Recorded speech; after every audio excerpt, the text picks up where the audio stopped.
Bonjour les amis, mais qu'est-ce qu'on est mauvais nous autres les Français.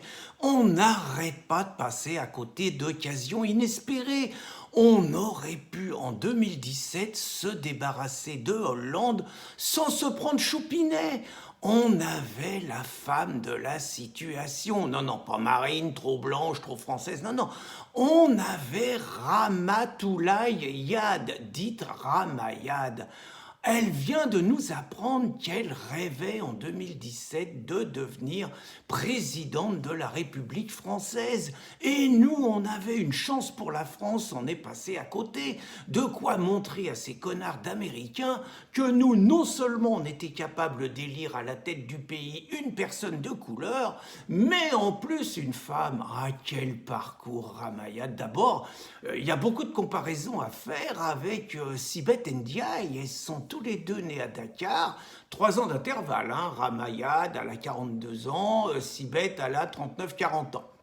Bon, puis c'est quand même pas tout à fait le même profil. Je veux pas faire du riolo, mais Ramayad, c'est un avion de chasse quand même à côté de Sibeth Ndiaye. Il y a 50 kilos d'écart, et puis il y a quand même une classe, une tenue, une façon de parler quand même qui est tout autre. Il y a un autre talent. Alors qu'elles sont toutes les deux issues de la haute famille d'origine musulmane et issues vraiment de la haute au Sénégal. Alors Rama, elle est rentrée au Sénat en 2002 et rapidement elle a eu de la promotion. Non, non, vous me ferez pas dire promotion canapé, moi je rentre pas sur ce terrain-là. Mais en tout cas, elle est montée très vite et en 2007, elle se retrouvait secrétaire d'État chargée des affaires étrangères et des droits de l'homme dans le gouvernement Sarkozy. Il fallait de la diversité et Ramayad, c'était de la diversité. Pourtant, Rama, en 2007, on lui demandait, mais entre le Sénégal et la France, c'est quoi votre pays? Elle disait, ah là là, à mes 18 ans, j'aurais répondu le Sénégal. En 2007, je sais pas. Oui, elle sait pas, mais elle est quand même secrétaire d'État chargée des affaires étrangères dans le pays, la France quand même. Elle est passée, en 2010, elle est passée chargée des sports. Puis assez distinguée, parce que Rama, elle a des principes. Elle avait gueulé parce que les mecs de l'équipe de France en Afrique du Sud, qui s'étaient distingués, on sait, par la grève et par l'attitude des racailles, ils étaient dans des chambres à 550 € la nuit. Et Ramayad, elle avait dit que c'était trop cher. Et tout. Manque de chance, ces vicelards du canard enchaîné, ils avaient enquêté et ils avaient appris que la chambre à Rama, c'était 667 € la nuit. Les gens sont mesquins. Bon. Après 2010, ils s'en sont quand même débarrassés au gouvernement. Elle a été ambassadrice de la France à l'UNESCO, fallait quand même pas qu'elle reste au chômage. Elle était conseillère régionale Île-de-France de 2010 à 2015.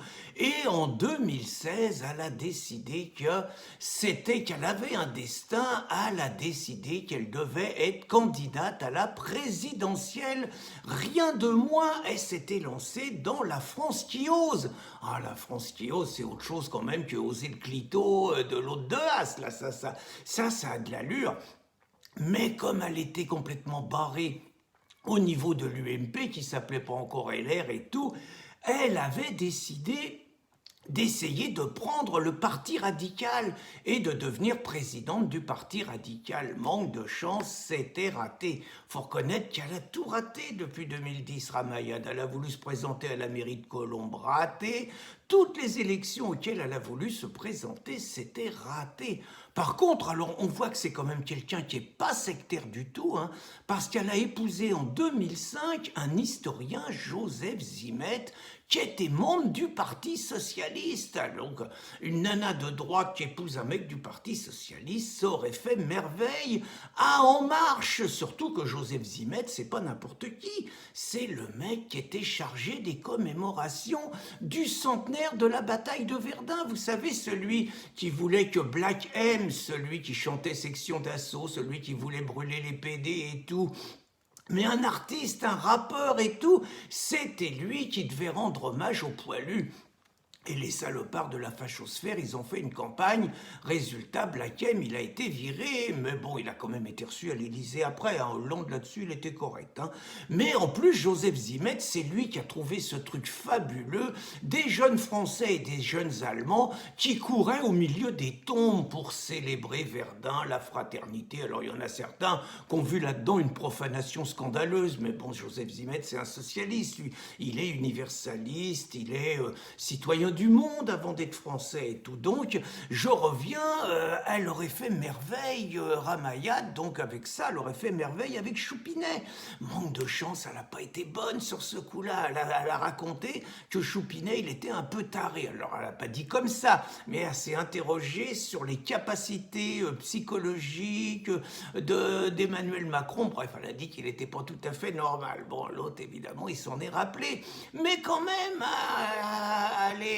elle était prête à se sacrifier pour la France, Ramayad, parce qu'elle a dit que malgré ça, à certaines conditions, elle pourrait soutenir Choupinet. Évidemment, l'autre y a fait un bras. Ramayad, elle s'est présentée donc de près de Blois, elle a déménagé et tout, donc elle était contre les parachutages, hein, mais bon, pour elle, c'est autre chose. Elle a fait 5,65%. Excite la carrière de Ramayad. Puis les journalistes, ils étaient vachement sympas avec Ramayad, hein, parce que ils n'ont jamais dit qu'elle avait été condamnée 3 fois par la justice pour des diffamations vis-à-vis de Marine et Jean-Marie Le Pen, vis-à-vis d'Echiman, l'ancien maire de Colombes. Bon, Ramayad, elle a un peu, on va dire, la polémique facile et la diffamation facile, mais bon, les journalistes corrects, hein, ils n'ont jamais parlé de ces condamnations. Donc voilà, la France est passée à côté de Ramayad. Mais Ramayad, elle a quand même trouvé un petit boulot. Elle travaille à la Banque mondiale maintenant. Et puis elle travaille dans un think tank américain et tout. Elle a quitté la France, elle est partie s'installer en Amérique avec sa fille Jeanne. Alors ça, c'est encore une différence avec Sibeth, hein, ça c'est à son avantage. Elle a donné un prénom français à sa fille, mais sans son mari. Pourtant, elle avait juré fidélité et tout et tout. Il y en a un qui est en Amérique, il y a l'autre qui est resté en France sans la femme et tout. Le socialo, il se retrouve tout seul. Mais elle se prépare à une belle carrière quand même, parce qu'elle va être spécialisée sur l'Afrique, payée par les Américains, payée par la Banque mondiale, spécialisée sur l'Afrique. Puis malgré tout, et moi ça me donne des regrets, elle avait quand même une haute idée de la fonction de président de la République, Ramayad. Elle dit qu'elle se serait bien vue faire le job, c'est marrant, c'est les expressions à Sibeth Ndiaye, hein, le job de présidente de la République. Pour elle, c'était un job. Et malgré tout, comme elle ne doute pas d'elle-même, elle dit aux Français, le jour où vous décidez d'être grand, vous m'appellerez. On va peut-être attendre à Maya. T'es très très bien aux États-Unis. Comme citoyenne du monde, tu es beaucoup mieux que dans un pays, la France, que tu n'as jamais aimé. Bonne journée les amis.